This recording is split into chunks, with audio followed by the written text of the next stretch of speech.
Hello students, आज हम 8वें chapter का सेकंड पार्ट पढ़ेंगे 11th क्लास का। कोशिका के बारे में एक पहले पार्ट में मैंने सेल वॉल के बारे में बता चुका हूँ।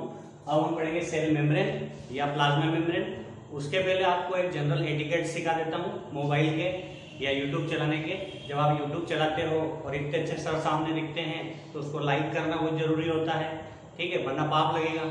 और दूसरा, अगर लाइक नहीं करो तो सब्सक्राइब कर दो, वो तो खेल कर ही दिया है आपने। लाइक करो, कमेंट करो।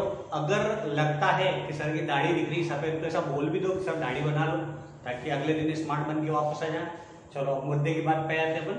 प्लाज्मा मेम्ब्रेन या सेल मेम्ब्रेन, जो कोशिका होती है उस कोशिका के चारों ओर पाए जाने वाले आवरण को, बाहरी आवरण को, इस कोशिका के चारों ओर बाहर जो आवरण पाया जाता है उस बाहरी आवरण को प्लाज्मा मेम्ब्रेन या सेल मेम्ब्रेन कहा जाता है। प्लाज्मा मेम्ब्रेन या सेल मेम्ब्रेन। इस प्लाज्मा मेम्ब्रेन या सेल मेम्ब्रेन की खोज करी थी क्रेमर और नेगेली ने। किसने? क्रेमर और नेगेली ने। एक वैज्ञानिक था जिसके नाम था प्लोवर। इन प्लोवर नामक वैज्ञानिक ने, इनका नाम क्या रखना, प्लोवर ने इसे प्लाज्मा लेमा नाम दिया। प्लाज्मा लेमा, लेमा मतलब आवरण, प्लाज्मा के चारों ओर पाए जाने वाले आवरण को बोलते हैं प्लाज्मा लेमा, ठीक है। प्लाज्मा मेम्ब्रेन या सेल मेम्ब्रेन क्रेमर और नेगेली ने बोला, और प्लोवर नामक वैज्ञानिक ने इसको क्या बोल दिया? प्लाज्मा लेमा, प्लाज्मा के चारों ओर पाए जाने वाले आवरण को। तो कोशिका झिल्ली या सेल मेम्ब्रेन या प्लाज्मा मेम्ब्रेन या प्लाज्मा लेमा, एक और नाम याद आ गया, एक्टोप्लाज्म। एक्टोप्लाज्म, एक्टो मतलब होता है बाहर, और किसके बाहर? प्लाज्मा के बाहर। चार नाम बता दिए। प्लाज्मा मेम्ब्रेन, प्लाज्मा के चारों ओर पाए जाने वाला आवरण, कोशिका के कोशिका द्रव्य को घेरने वाला आवरण। दूसरा नाम सेल मेम्ब्रेन, सेल के चारों ओर पाई जाने वाली झिल्ली। अगला नाम बताया प्लाज्मा लेमा, लेमा मतलब झिल्ली, प्लाज्मा के चारों ओर की झिल्ली। और एक और नाम बता दिया एक्टोप्लाज्म, प्लाज्मा के बाहर का आवरण। अब इस बाहरी आवरण का नाम है प्लाज्मा झिल्ली, plasma membrane, cell membrane, plasmalemma, ectoplasm, कुछ भी बोल लो, एक ही है। अब इसके चार विशेष गुण हैं, वो आपको याद रखना है। सबसे पहली विशेषता है कि पतली होती है। प्लाज्मा झिल्ली कैसी होती है? पतली। और कोई भी चीज पतली है, कोमल है, मुलायम है, मतलब जीवित ही होगी, तो पतली होती है प्लाज्मा झिल्ली। दूसरी बात बताइए, जीवित होती है, ठीक है, मतलब जीवन पाया जाता है। तीसरी बात क्या रखना है?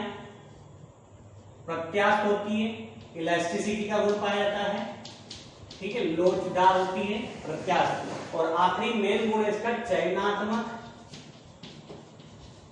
पारगम्य। चार बातें याद रखना है कोशिका झिल्ली सेल मेम्ब्रेन के बारे में। पहली बात क्या? पतली होती है। दूसरी, जीवित होती है। तीसरी, लचीली होती है, मतलब प्रत्यास्थ होती है। और चौथी और आखिरी, चयनात्मक पारगम्य होती है, मतलब सिलेक्टिव परमिएबल, मतलब आवश्यक पदार्थों को चुन चुन करके अंदर आने देती है, अनावश्यक को रोक देती है, और अंदर से जो अनावश्यक पदार्थ है उनको भी चुन करके बाहर निकालने का काम करती है। तो प्लाज्मा झिल्ली या प्लाज्मा मेम्ब्रेन, सेल मेम्ब्रेन, इसकी परिभाषा बोलें तो परिभाषा किस प्रकार बनाएंगे? कोशिका के कोशिका द्रव्य की बाह्यतम सीमा, बाह्यतम सीमा मतलब इस द्रव्य के सबसे बाहर की जो सीमा है, जो कि अणु, किसको? अणु को या आयंस को, प्लस माइनस आयंस को अंदर जाने और बाहर आने की क्रिया का नियंत्रण करती है। प्रवेश करने और निकास करने की क्रिया का नियंत्रण करने वाले इस आवरण को ही क्या बोलते हैं? कोशिका झिल्ली कहा जाता है। और कोशिका झिल्ली, कोशिका द्रव्य और जो कोशिका द्रव्य, कोशिका के बाहर का जो वातावरण है, इन दोनों के बीच में आयनों के संतुलन को बनाए रखने का काम करती है। फिर से परिभाषा, कोशिका द्रव्य का वह बाह्यतम सीमा या कोशिका द्रव्य की सबसे बाह्यतम सीमा जो कि अणु और आयन के प्रवेश और निकास का नियंत्रण कर रही है। साथ साथ प्रवेश और निकास के नियंत्रण के साथ साथ क्या कर रही है? कोशिका के अंदर के कोशिका द्रव्य और कोशिका के बाहर के वातावरण के आयनों की सांद्रता का नियंत्रण कर रही है। ऐसी परत, ऐसी रचना या ऐसी झिल्ली को प्लाज्मा मेम्ब्रेन या सेल मेम्ब्रेन कहा जाता है। बात समझ में आ गई सभी को? अब जो कोशिका के अंदर जितने भी कोशिकाएं होते हैं, माइटोकॉन्ड्रिया, राइबोसोम है, लाइसोसोम है, गोल्गी बॉडी है, इन सब के चारों ओर भी क्या पाई जाती है? झिल्ली पाई जाती है, आवरण पाया जाता है, ठीक है। वो झिल्ली और इस कोशिका की झिल्ली, इन सारी झिल्लियों को एक साथ सम्मिलित रूप से इकाई झिल्ली या यूनिट मेम्ब्रेन कहा जाता है। क्या बोलते हैं इस मेम्ब्रेन को? यूनिट मेम्ब्रेन या इकाई झिल्ली। तो कोशिका के बारे में, कोशिका झिल्ली के बारे में आपको पता चल गया कि कोशिका झिल्ली है कहाँ, कैसी है। अब इसके हम रासायनिक संगठन के बारे में देखते हैं कि इसका रासायनिक संगठन किस प्रकार का है। रासायनिक संगठन में मेन चीज जो है इसकी दो चीजों से मिलकर बनी होती है कोशिका झिल्ली, संरचनात्मक संगठन या रासायनिक संगठन। रासायनिक संगठन में 3-4 चीजें आपको अच्छे से याद रखना है। सबसे मुख्य है प्रोटीन, सबसे मुख्य कौन? प्रोटीन। इसके बाद दूसरी चीज आती है लिपिड, प्रोटीन, लिपिड। अगला है कार्बोहाइड्रेट और एंजाइम। इन 4 चीजों से मिलकर के इसका निर्माण होता है। मुख्य रूप से प्रोटीन पाया जाता है सबसे ज्यादा, फिर लिपिड पाया जाता है उससे कम, कार्बोहाइड्रेट 1 से 5% मात्रा में पाई जाती है। याद रखना, यकृत कोशिका लीवर सेल में, जंतुओं की लीवर सेल और आरबीसी की कोशिका की प्लाज्मा झिल्ली में कार्बोहाइड्रेट पर्याप्त मात्रा में पाया जाता है। और इस कोशिका झिल्ली के अंदर लगभग 30 प्रकार के क्या पाए जाते हैं? एंजाइम पाए जाते हैं। लिपिड और प्रोटीन की बनी होने के कारण इस झिल्ली को एक और नाम दे दिया, लाइपो प्रोटीन झिल्ली या मेम्ब्रेन। याद रखना, 6-7 नाम हो गए, कंफ्यूज मत होना। यूनिट मेम्ब्रेन क्या है? सारी झिल्लियों के समूह को बोल दिया यूनिट मेम्ब्रेन। और cell membrane, plasma membrane, plasmalemma, ectoplasm या लाइपोप्रोटीन मेम्ब्रेन तो सब एक ही है। ठीक है। अब इस कोशिका झिल्ली के संबंध में अलग अलग मॉडल प्रस्तुत किए इसकी संरचना के लिए। तो उसकी संरचना के लिए 2 प्रकार के मॉडल बने मुख्य रूप से।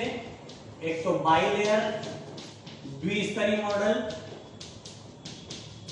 और दूसरा है माइसेलर मॉडल। जो हमने पिछली वीडियो पढ़ी थी उसमें चार्ट देखा था कोशिका का। एक भाग था कोशिका भित्ति, दूसरा भाग था ट्रोफोसोम, ठीक है, साइटोसोम और साइटोसोम का भाग है जिसका नाम है सेल मेम्ब्रेन। तो सेल मेम्ब्रेन के बारे में पढ़ रहे हैं। अब सेल मेम्ब्रेन की संरचना 2 प्रकार की बात की, एक तो द्विस्तरीय और एक माइसेलर मॉडल। माइसेलर मॉडल की आवश्यकता नहीं है, आपको द्विस्तरीय संरचना के बारे में समझना है। अब ये द्विस्तरीय संरचना भी 3 अलग अलग वैज्ञानिकों ने अलग अलग दी हुई है। सबसे पहले आता है सैंडविच मॉडल। सबसे पहला मॉडल का नाम क्या है? सैंडविच मॉडल या त्रिस्तरीय ट्राइलेमिनर मॉडल, कोशिका झिल्ली का त्रिस्तरीय मॉडल, जो कि 2 वैज्ञानिक थे, डेनियली और डेवसन। डेनियली और डेवसन ने 1936 में कोशिका झिल्ली को समझाने के लिए एक मॉडल प्रस्तुत करा, जिस मॉडल का नाम सैंडविच मॉडल।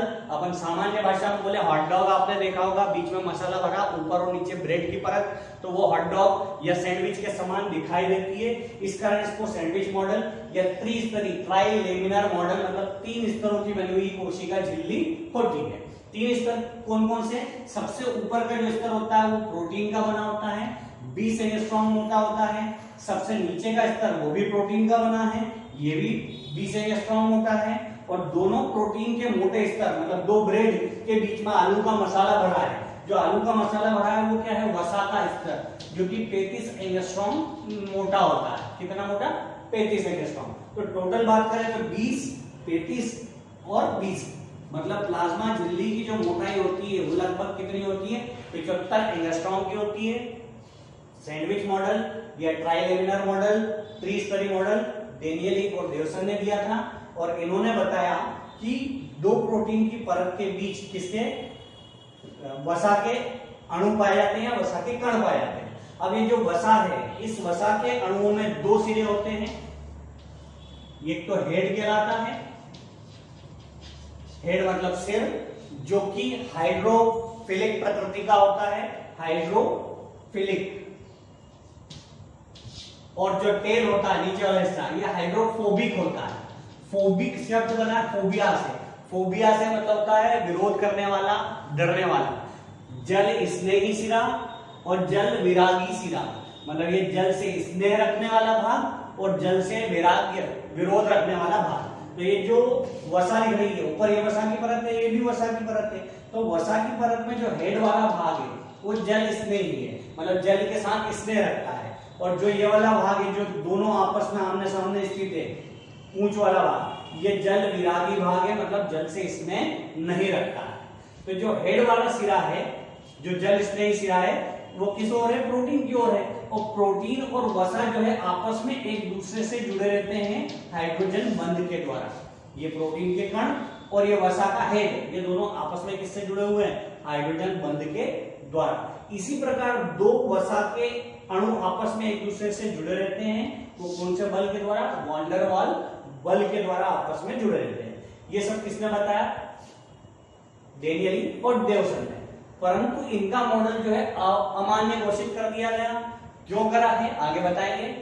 इनके बाद अगला मॉडल आता है इकाई झिल्ली प्रतिरूप या unit membrane concept. Unit membrane concept अभी यूनिट मेम्ब्रेन मैंने बताई थी, इन्होंने रॉबर्टसन ने बताया था इसके बारे में। और रॉबर्टसन ने बताया क्या कि प्लाज्मा झिल्ली को ही क्या बोलते हैं? Unit membrane. और जितने भी कोशिकांग होते हैं कोशिका के अंदर, उनकी झिल्ली और कोशिका की झिल्ली, सबकी झिल्ली जो है कार्य में कैसी होती है? एक जैसी होती है।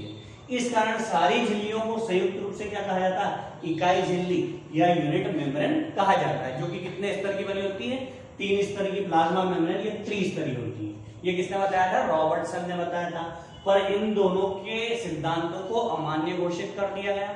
क्यों घोषित कर दिया गया? कारण क्या है कि इन दोनों ने इस कोशिका की जो मुख्य गुण है चयनात्मकता वाला, चयनात्मक पारगम्यता का जो गुण है, इस गुण के बारे में कुछ भी नहीं बताया था। ठीक है, इसलिए इन दोनों के मॉडल को अस्वीकार कर दिया। सबसे ज्यादा फेमस जो मॉडल है वो है जिसका नाम तरल मोजेक मॉडल या फ्लूइड मोजेक मॉडल। ठीक है, जिसे सिंगर और निकोलसन ने इनसे डबल साल बाद, मतलब 36 के 72, 1972 में सिंगर और निकोलसन ने इस प्लाज्मा झिल्ली की संरचना को समझाने के लिए एक मॉडल प्रस्तुत करा जिसका नाम है फ्लूइड मोजेक मॉडल, द्रव मोजेक मॉडल। द्रव के रूप में यहाँ पर लिपिड है और उसमें प्रोटीन के अणु जो है बिखरी हुई अवस्था में है और मोजेक क्रम में जमे हुए हैं। मोजेक क्रम मतलब आधे अंदर डूबे हुए प्रोटीन के अणु, आधे बाहर तैरते हुए अणु, कुछ बीच में है। अभी बताता हूं एक एक चीज। इन्होंने बताया कि जो है प्लाज्मा झिल्ली 3 स्तरों की बनी होती है। बाहर का स्तर जो है प्रोटीन का होता है, दोनों स्तर प्रोटीन के हैं। बीच का स्तर लिपिड का है। ठीक है, अब जो लिपिड का स्तर है, इस लिपिड के स्तर के बीच बीच में 3 प्रकार के प्रोटीन है। कितने? 3 प्रकार के।